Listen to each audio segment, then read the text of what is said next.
Hi, I'm Gordon, and this is the second video in a series where we're going end-to-end on a data science project which focuses on the London bike share dataset we described in the first video. And we've done our pre-processing already.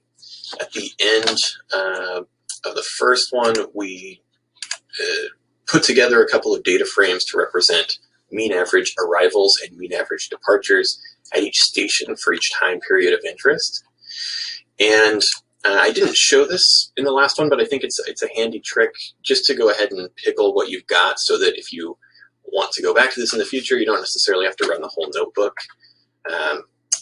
You can simply unpickle your data frames and work with them again without having to create them from scratch.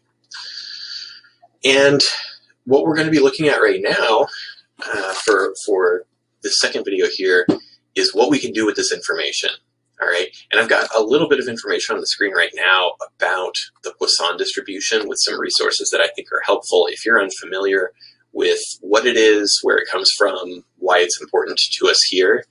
All that I'm going to say about it for right now is that the Poisson distribution tells us what the probability is of a certain number of arrivals or departures occurring for a given period of time. And it does so using lambda, which is equal to the mean average number of occurrences in that interval. And yeah, we're going to be using this to simulate random interactions within the system, and we will use that to, or leverage that, perhaps I should say, to discover what's the optimal number of bikes to have at each station for each period of time. All right. The first thing that we're going to do here is create a couple of objects that we'll use later.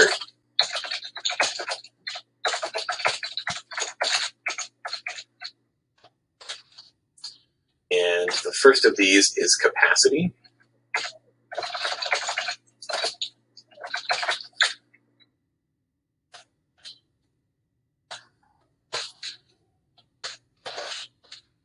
I need to remember, again, what each column in the data that we're working with is actually called. And because this is a group by object, we need to do something with it in order to see it. Let's see here. I have a typo. Okay, so group by station ID, capacity, and let's just take a look at what we created here.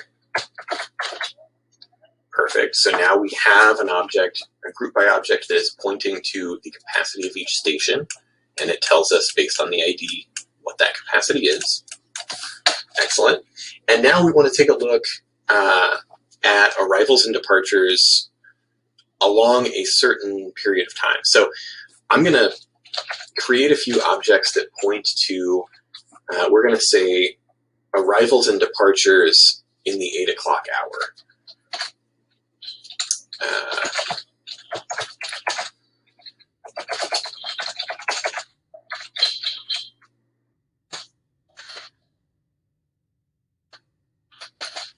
To remember what we've named things. So we've got arrivals and departures are the data frames we're working with now. That's what we named them when we unpickled them up here. Yours might be named something different if you're just following along.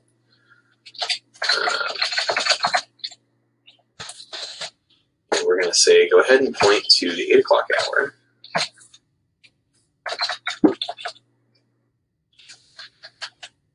And that need quotation marks. And departure rate is going to point to departures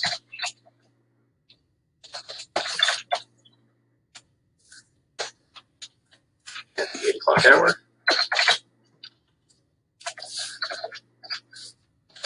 Should be bloke. Let's make sure that we did this correctly. Great.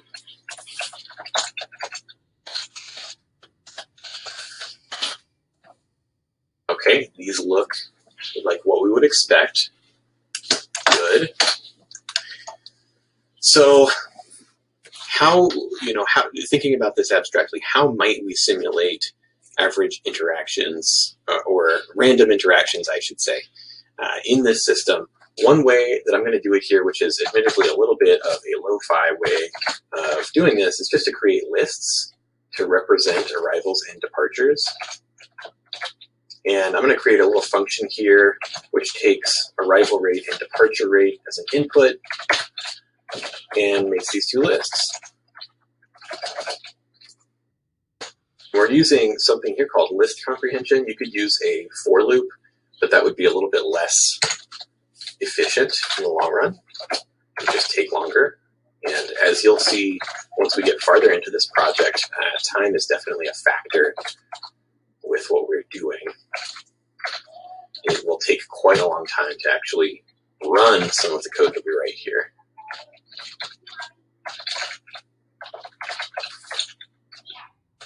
Okay, and so here we're saying, go ahead and make us a list that just contains the character A. How many A's? Well, however many we have in this random sample that we're taking based on what we know of arrival rate. We're going to do the same thing for departures.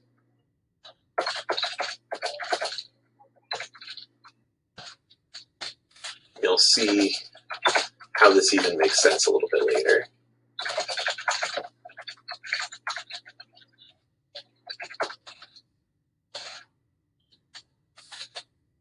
d.random.assign. Okay. Excellent. And the list that we're ultimately creating here is supposed to represent people arriving at a station or departing from a station. So we actually need to simulate the random order in which these lists can occur once we've created them. So we need to go a little bit further here, and I'm just going to smash these two lists together. And actually, let's see, I'm doing this wrong. We're going to use extend. Not familiar with extend? It's simply going to say, okay, here's a new list where the items from the first list come first, and the items from the second list come second. So because of that, we also need to shuffle.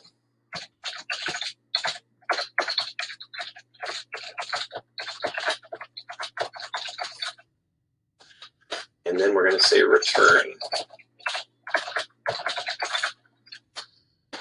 Okay. And let's just take a quick look at what this is actually going to do. If I say, okay, go ahead and make me a list or simulate people going in and out of a station for this time period where we know that, let's say the arrival rate is 2.18 and the departure rate is 8.14. It's going to create these random lists for us, and each time we do this, we should get something a little bit different. There won't be the same number of people coming in and out each time, because remember, we are taking that random sample based on what we know. Excellent. And we need to use this function, or we need to call this function in a larger function to actually complete our simulation. Let's call this station sim.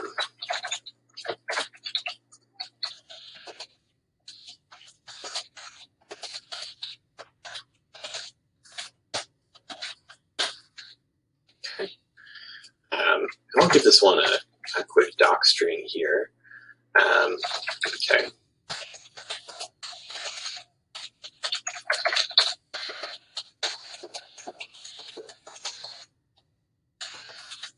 Just telling us what this does. And to start this off, I'm going to say, let's go ahead and just create an object called bad experiences. And at the beginning of each simulation, that number is going to be set to 0. And now we're calling the function makeList that we just wrote. And we're saying that it should receive whatever was used as an input above for arrival and departure rate. And we're saying, okay, for each element now in the list that we get when we create this list, this random list, if the element that we're looking at happens to be an arrival, or the letter A in this case, the number of bikes at that station goes up.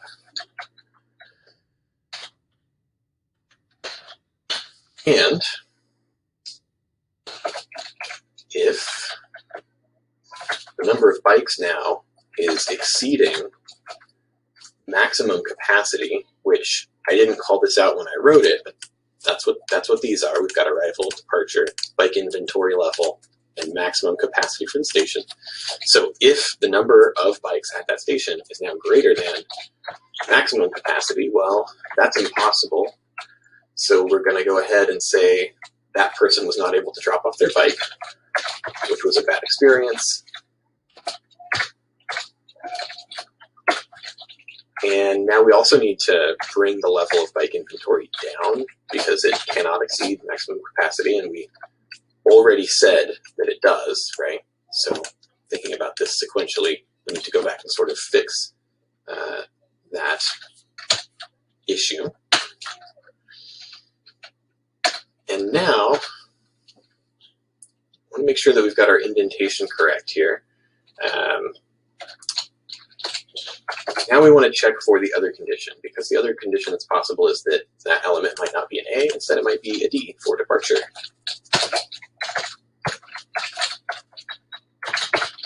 And if that happens, bike inventory level should go down.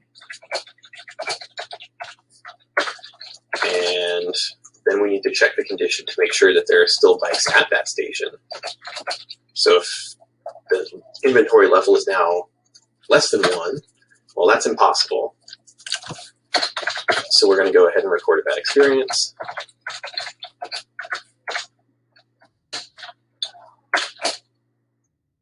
And we're going to go ahead and set the bike inventory level back to 0. Okay. Finally, we just need to return the number of bad experiences. And here again, indentation is important.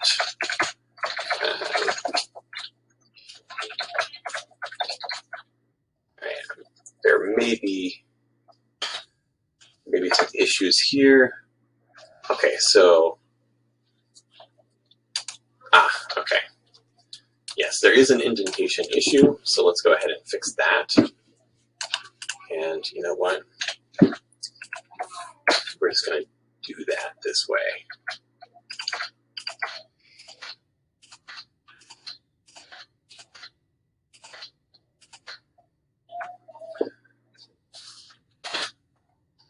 Okay, I think this is going to work now. Let's find out. We're going to go ahead and run the station simulation. And we're going to say random numbers, right, for arrivals and departures. Bike inventory level. Yeah, let's just say there's 5 bikes there and a maximum capacity, let's say, of 15. Okay, so now this is taking the inputs that we've given it, arrival, departure, rates, bike inventory level, and capacity, and it's simulating interactions. If we do this enough times, we should expect to see some negative experiences come up. If we don't, then that may mean that there's an issue in our code here.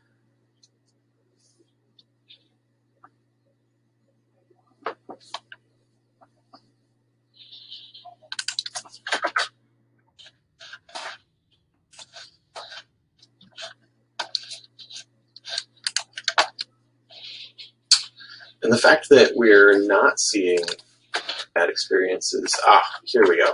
Okay, so there was one.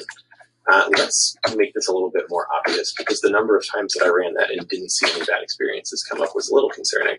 But here we go. I'm adjusting the numbers a little bit, and all of a sudden we're actually seeing them. Okay, so again, we're just at the beginning of this function call saying, okay, bad experiences is a variable we want to track. It starts at 0. We're making these lists of random arrivals and departures, which involves shuffling these lists together as well. Then we're iterating through these lists, and if there's an arrival, bike inventory goes up. If there's a bad experience based on that, we record it. If there's a departure, bike inventory goes down. If there's a bad experience based on that, we record it. And at the end, we say the total number that occurred,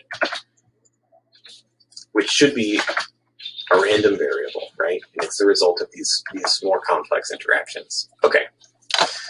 Last thing that we're going to do here. At the beginning of this, we created the capacity, departure rate, and arrival rate objects, which for arrivals and departures, remember, we decided we just wanted to look at the 8 o'clock hour. Okay. If we want now to iterate through those, we can, and here's how. I'm going to create a new data frame.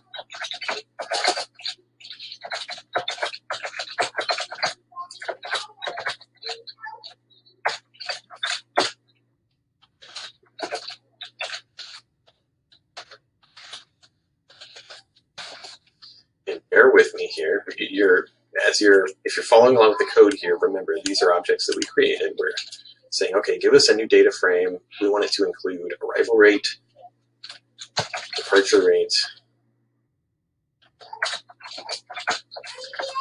and you'll, I think, see in a moment why I'm creating it this way.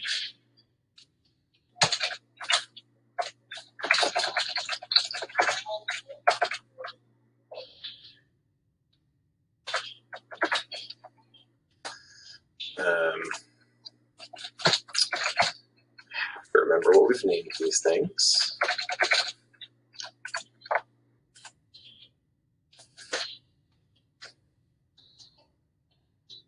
Arrival rate, departure rate. Okay, that looks correct. Fantastic. All right. And the next thing that we are going to do, I will stop this video at this point, simply for the sake of keeping these not horribly long. But the next thing that we're going to do is we're going to create a loop that will take us through this data frame using these inputs and call the station sim function that we just wrote. Okay, so we'll go ahead and stop it here. Look forward to picking up the next video. Thanks.